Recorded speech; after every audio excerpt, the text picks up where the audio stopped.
Bismillahirrahmanirrahim. Assalamualaikum warahmatullahi wabarakatuh. Sampurasun. Wilujeng patepang deui sareng Ibu Rismawati dina mata pelajaran bahasa Sunda. Dina danget ayeuna hideuk baris diajar ngeunaan materi narjamahkeun. Narjamahkeun nyaeta pangajaran kahiji pikeun kelas 10. Cobi upami mireng kecap narjamahkeun anu aya dina emutan hideuk naon? Cobi basa ayeuna mah, basa zaman ayeuna mah narjamahkeun teh nyaeta naon? Leres translatekeun teh nya.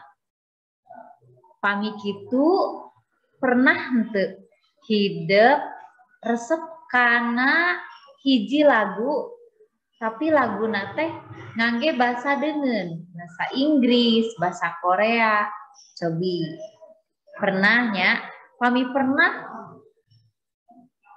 hidup sok penasaran henteu artina teh naon.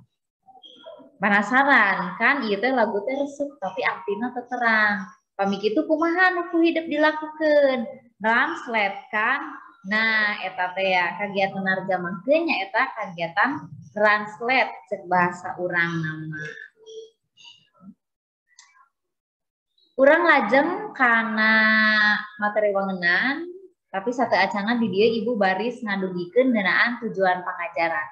Tujuan pangajaran dina danget ayeuna nyaeta peserta didik mampu memahami materi tentang tarjamahan. Urang lajeng karena materi nu kahiji nyaeta wangunan terjemahan. Terjemahan sok disebut oge alih basa nyaeta mindahkeun teks tina sumber nyaeta tina basa asalna kana basa sejen anu anyar. Contohna nyaeta narjamahkeun tina basa Inggris atawa tina basa Indonesia kana basa Sunda. Saur Ibu oge tadi bahasa urang nama bahasa zaman ayeuna nama nyaeta translatekeun gitu.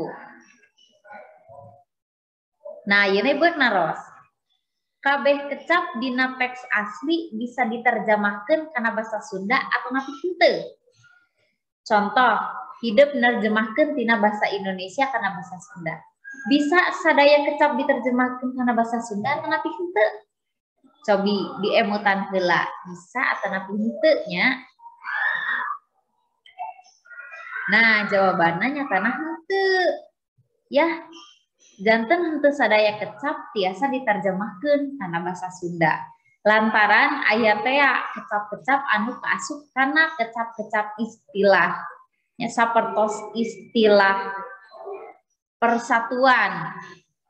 Ya, teras istilah sosial. Eta kan kalebet karena kecap-kecap istilah anu teu tiasa diterjemahkeun kana basa Sunda.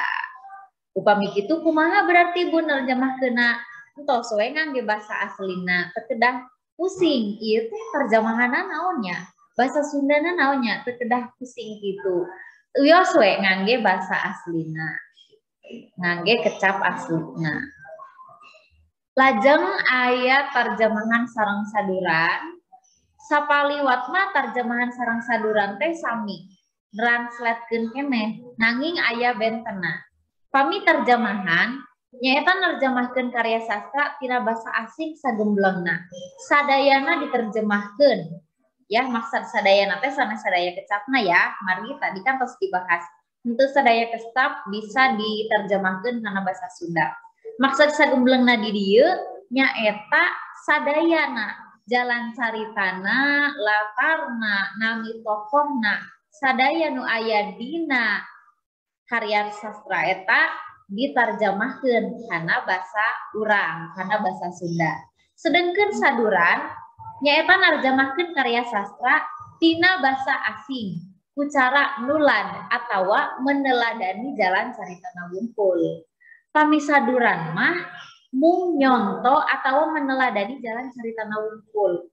Tokoh sareng sajabana mah diluyukeun sareng kaayaan di urang, kaayaan di Sunda. Nah, gitu katosnya bentena. Oke.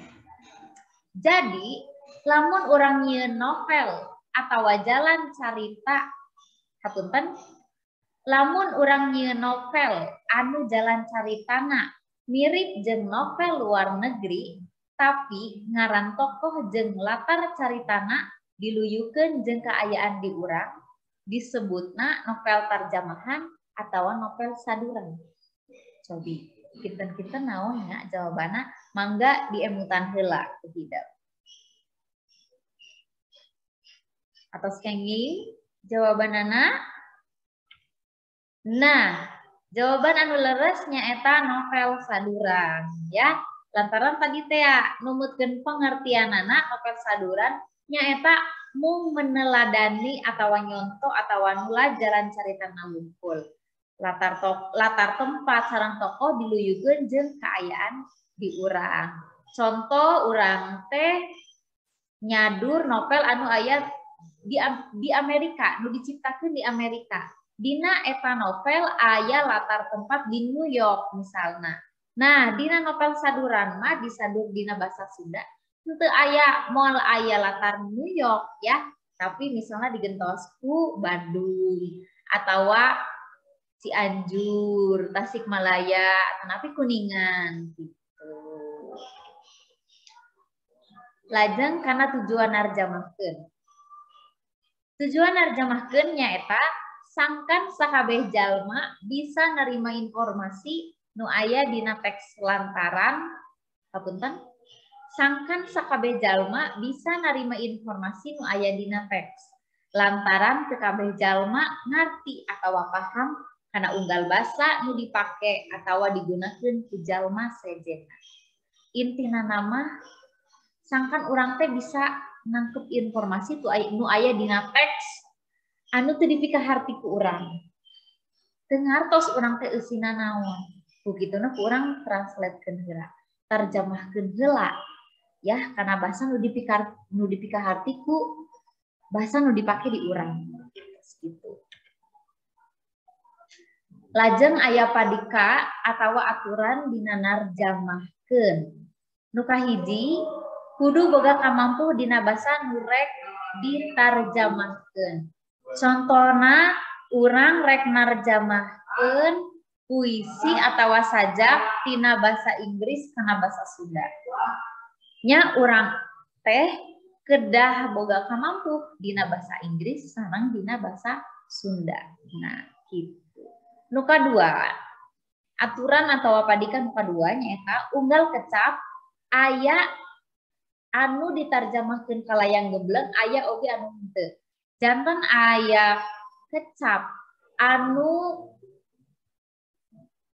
leres-leres tiasa diterjemahkeun kana basa Sunda, aya oge anu henteu sadayana tiasa diterjemahkeun gitu. Kayak urang bahas contohnya dina slide salajengna. Padikan katilu nyaeta kecap anteuran nu aya dina basa Sunda teu bisa gembleng diterjemahkeun kana basa Indonesia. Kecap anteuran atanapi kecap panganteur. Nu kaopat, proses narjamahkeun ilaharna ngagunakeun kamus. Leres teh ya, salianti urang kedah gaduh kamampu dina basa anu rek diterjemahkeun atawa anu pikeun diterjemahkeunna nya urang oge biasana mah kedah ngagunakeun kamus pikeun narjamahkeun. Urang bahas hiji-hiji. Tilu kamampu naon wae nu kudu dipiboga lamun rek narjamahkeun. Jadi aya nu terang tilu kamampu naon wae. Nah, nu kahiji aya kamampu gramatikal. Nyaeta pangaweruh ngeunaan kekecapan, nyusun kalimah, nyusun alinea jeung ngalarapkeun ejahan. Janten lamun urang bade narjamahkeun kana basa Sunda, nya urang teh kudu terang kekecapan nu aya dina basa Sunda. Kedah tiasa nyusun kalimah kumaha anu merenah ya. Kedah tiasa nyusun alinea nyambung kene atanapi henteu pami teu nyambung nya berarti didamel we alinea atau paragraf salajengna. Terus kudu bisa ngalarapkeun ejahan. A I U E O na da leres antawis sareng eta teu kedah tekenging lepat dina narjamahkeun kana basa Sunda. Ya eta nu disebat kamampu gramatikal. Nu kadua aya kamampu sosiolinguistik. Nyaeta pangaweruh ngeunaan hiji basa dina kahirupan sapopoe di masyarakat pamakena. Biasana pamakean hiji basa di hiji masyarakat beda ya sareng masyarakat sanes.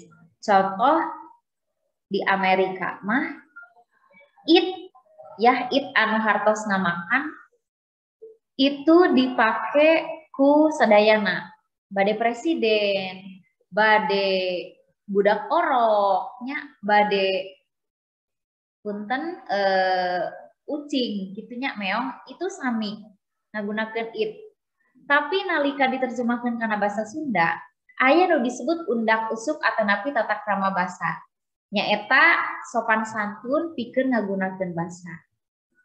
Nah, janten dina basa Sunda mah kanggo presiden teh nganggena kecap tuang, kanggo adi urang ngagunakeun kecap dahar, kanggo urang nyalira ngagunakeun kecap neda, kanggo ucing eta ngagunakeun kecap bisa ngalebok ya, bisa ngadang jeung sajabana. Nah, eta teh urang teh kedah terang ya, janten moal salah engke moal nyebutkeun presiden keur dahar misalnya. Moal kitu ya pami urang tos ngagaduhan kamampu sosiolinguistik. Nu katilu aya kamampu semantik, nyaeta kamampu dina ngaguar harti atawa makna teks anu rek ditarjamahkeun. Ya namina oge narjamahkeun urang kedah apa lemakna heula naon. Gitu ya. Lantaran dina narjamahkeun mah ibu pasien terang narjamahkeun teu kenging perkecap tapi per kalimat. Janten urang kedah apal heula arti hiji kalimat teh naon. Nembe terjemahkeun kana bahasa urang basa Sunda ya. Kadang kawis pami diterjemahkeun per kecap mah kena hartina sok benten. Kitu nya bageun lajeng kana contoh kecap anu teu bisa diterjemahkeun sagemblengna. Nu kahiji contoh kalimahna nyata matahari akan tenggelam. Diterjemahkeun kana bahasa Sunda jadi panon poe rek surup, lain panon poe rek titeulem. Pami urang narjamahkeun per kecap mah panon poe rek titeulem nya margi tenggelam teh tarjamahanna nyaeta titeulem. Tapi uih deui kecap henteu bisa diterjemahkeun sagemblengna. Janten we urang ganti kecap titeulem ku surup. Eta leuwih mantes ya, bager. Contoh nu kadua nyaeta kapan ke rumahku diterjemahkeun kana bahasa Sunda jadi iraha bade karorompok. Tuh. Lain iraha rek ka imah abdi ya. Lantaran tadi teh ya nyambung kana sosiolinguistik kecap anu diangge pikeun rumahku nyaeta rorompok ya sanes imah. Itu imah abdi eta teh nyambung. Lajeng contoh kecap panganteur anu teu bisa ditarjamahkeun. Nu kahiji heula sakedap ya. Kecap panganteur nyaeta kecap anu dipake pikeun nganteurkeun atau nu dipake atawa nu ayana posisina dina samemeh kecap pagawean. Contohna jung manehna nangtung. Kecap jung eta mangrupa kecap panganteur. Nyaeta nganteurkeun kecap nangtung. Jung nangtung. Berbet lumpat. Berbet eta mangrupa kecap panganteur. Am dahar. Am mangrupa kecap panganteur tina kecap dahar. Nya tina kecap pagawean dahar. Sawa brai caang. Si braina kecap panganteur. Rep poe. Repna mangrupa kecap panganteur. Tah, anu kararitu teh tentu bisa diterjemahkeun kana bahasa Indonesia. Contohna, jung manehna nangtung.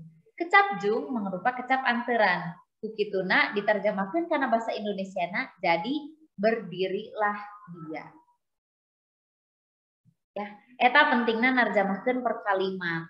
nya paminarjamahkeun perkecap jung naonnya terjemahan kecap jung teh naonnya gitu kan teu aya gitu dina bahasa Indonesia kecap jung teh gitu ya.